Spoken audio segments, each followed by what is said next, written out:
I thought I would die in prison. And so many other members of the Clemency Collective thought they would die in prison. I was taking responsibility for my own acts. And I came into my unit and everyone hugged me. And I took those first steps out of the facility and held my family. I said, I'm going home. Although I was leaving, my heart and mind was still back inside because I knew who I was leaving behind. I hope that there's a place to recognize and value the capacity for redemption. That's what I think clemency has to offer. It makes us better. It is an awesome power, and it's such a life-giving, awesome power. To change people's lives, to change behavior, to change the way people think. Who are the best people to make the case for clemency? The people who receive clemency. I had a 50 to life year sentence. If not for the miracle of clemency, I would still be in prison right now. I was incarcerated for a wrongful conviction. I served over 40 years. And in 2021 in September, I was released from prison on the grant of clemency. And it has been a blessing.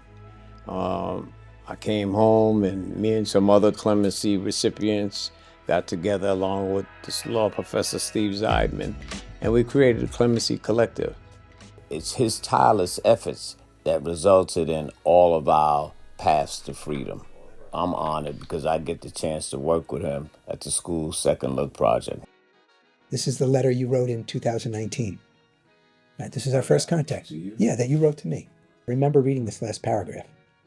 If rehabilitation has any meaning, if there's a belief that a person can change, if there's faith that the goodness of a person exists, then that belief is perverted if a reviewing branch only considers what that person was convicted of 38 years ago and not what they have done for the past 38 years.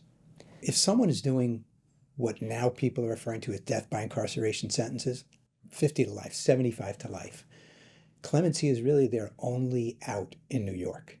And when I say they're only out, the only way to avoid perishing in prison, because New York, we're truth in sentencing state. You get 75 to life, you have to do the 75 years. So clemency exists in the state constitution, and it gives the governor absolute power to commute or reduce a sentence. So I'd like you to meet someone whose clemency brought a lot of hope to myself and many long-termers. After being sentenced to 75 years to life, Judy Clark pursued a path of redemption for herself and others. So could you start off by telling us a little bit about yourself before you was incarcerated? I built a style of politics that got more and more isolated from grassroots movements and more dependent upon the idea we were going to win through armed struggle. And so the particular thing I was arrested for was that I was a getaway driver in an attempted robbery of a Brinks truck done by, primarily engineered by people from the Black Liberation Army. And in that failed action, 2 policemen and a Brinks guard were killed. 3 of us, when we went to trial, basically refused to put on any defense. We went in and made political speeches. I always think about the fact that there were people who had lost their family members in that courtroom who were not able to acknowledge at the time. And ultimately, we were thrown out of court. And the day I was sentenced to 75 to life. Next is someone I've known for a long time during my incarceration. And after being wrongfully convicted, Jon-Adrian Velazquez, better known as JJ, found a way to create a culture of change in prison. Coming from the street and allowing myself to be placed in a system so that an individual can look at my picture and misidentify me for a crime. And then when I was a suspect, I go to the precinct and I volunteer for the lineup because I don't know what they're talking about, but I want to get it over with. Right. And that was the last choice I made as a free man. We were both wrongfully convicted, spending almost 65 years in prison for crimes that we didn't commit. Yeah. I'd like to introduce you to another member of the Clemency Collective. Is a man who, as a teenager, faced a life behind bars. and that's Alfonzo Riley. A couple of times I would leave campus, go home, hang around people from the neighborhood and friends that I've known, and got into trouble. That trouble led me to being arrested and convicted of felony murder, where I did not commit the homicidal act. It allowed me to be charged as if I actually committed the murder. So I was sentenced to 71 and 2/3 years to life. There were only 2 judges that handled felony cases for the whole county, right? Those 2 judges had a bet on who would give out the most time before they retired. Right. So I can understand why they ran my sentence the way they did to amount to that. He was trying to hedge and bet. And the prosecutor said, sure, everybody knew that. My trial judge made a racist comment using the N-word in open court. You familiar with that case? Mm-hmm. Yeah. And so I put that on your situation in line with that, because those kind of situations are so egregious, but it tells you the mindset of the judicial system and what they think about us, in particular people of color. Next, Stanley Bellamy, facing a death by incarceration sentence of 62 and a half years. He refounded his humanity, becoming a community leader, educator, and advocate. At the age of 9, one of my classmates was killed. They said that the police officer pushed him down the stairs of the train station. I got involved. From 9 years all the way until I got arrested in 1985 for this crime. I didn't value my life. I didn't value anybody's life. I got caught up in, it was supposed to be a gun sale, and a young man got killed. And another man got shot 3 times. And so I got sentenced to 62 and a half years to life. Once you're inside, you got this massive sentence, and take us inside and take us on a journey of transformation.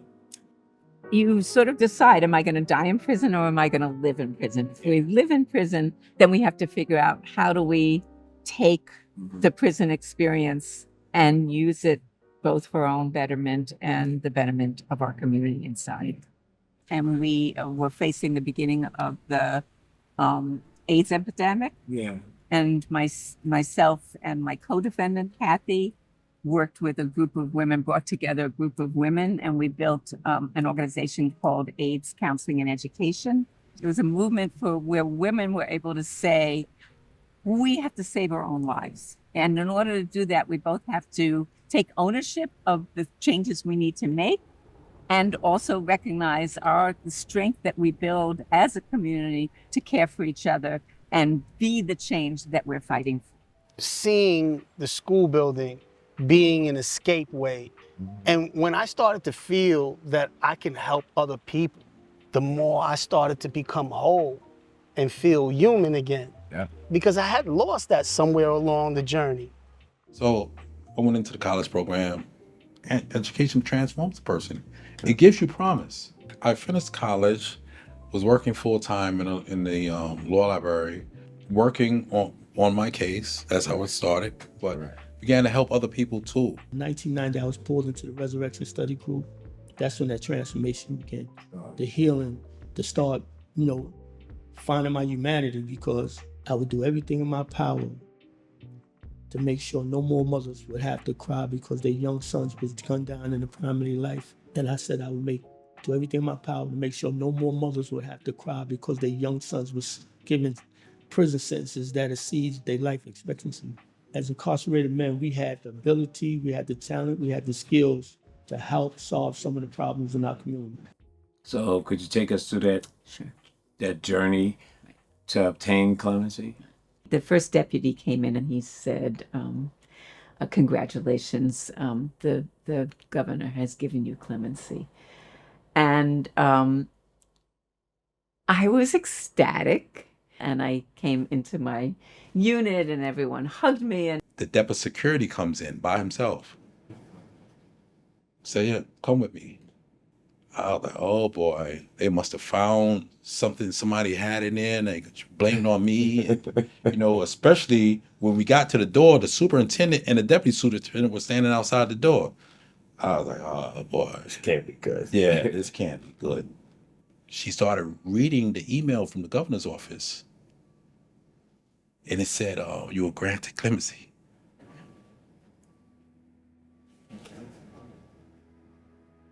Excuse me, Alex.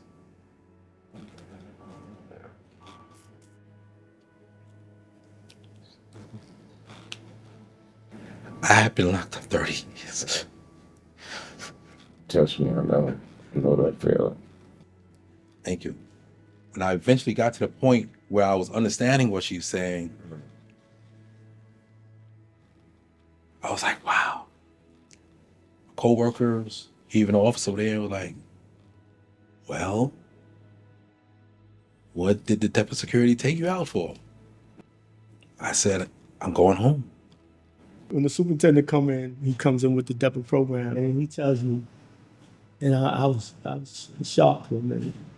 Yeah, I got real emotional that day. I'm getting emotional now just thinking about it. I know the feeling because, you know, you gotta get clemency after all these years. You got it in your head. It wasn't gonna happen. I was basically giving up. Yeah.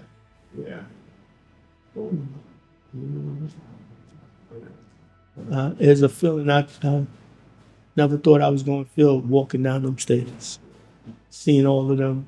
I called my sister on the phone, and my sister said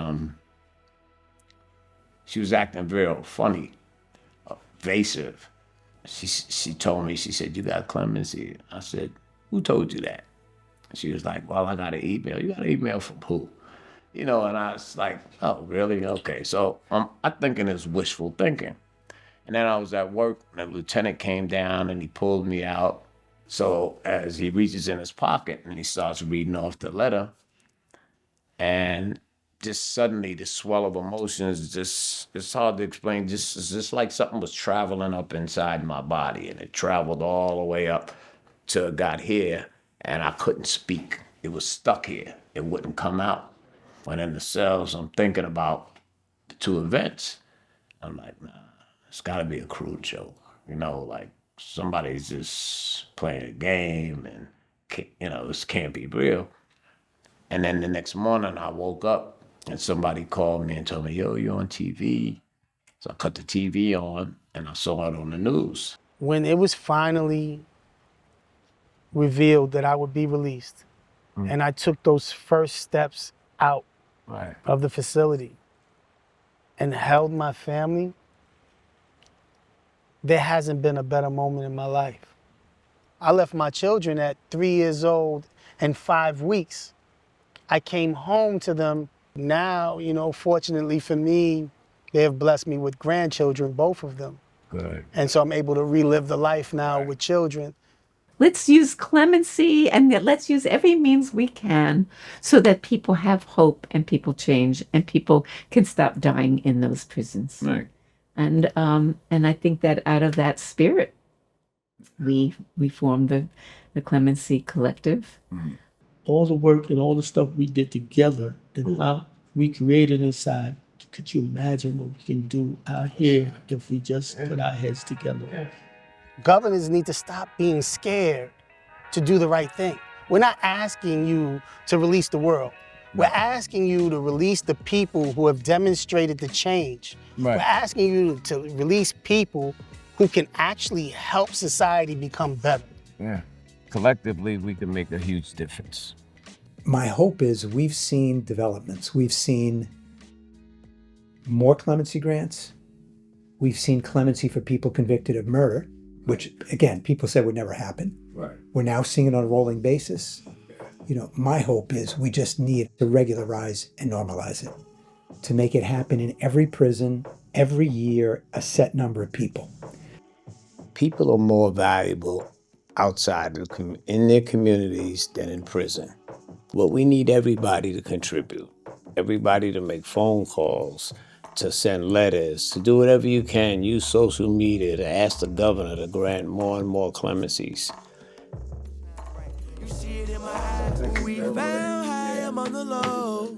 yeah. Ain't no stopping, so we don't go. There's no slowing down, no, not right now. Cause the ways of the things that we do, ball hard to hold everyone who here accountable. Speaking of, stack it up till it's high as the stars in the skies. Always told to shine bright. You see, yeah. I've been starting with the one looking right at me, slipping at a high rate, moonwalking backtrack. Clear as black and white, sometimes we need a break. Human nature don't wanna be here and get away. But I think it's time for me to start something. Being the change you wanna see, thrilling thinking of it. Got to be there in the well, however feels fitting. And they'll remember the time you chose to make a difference. We fly high among the lows, yeah. Ain't no stopping, so we don't go. There's no slowing down, no, not right now, cause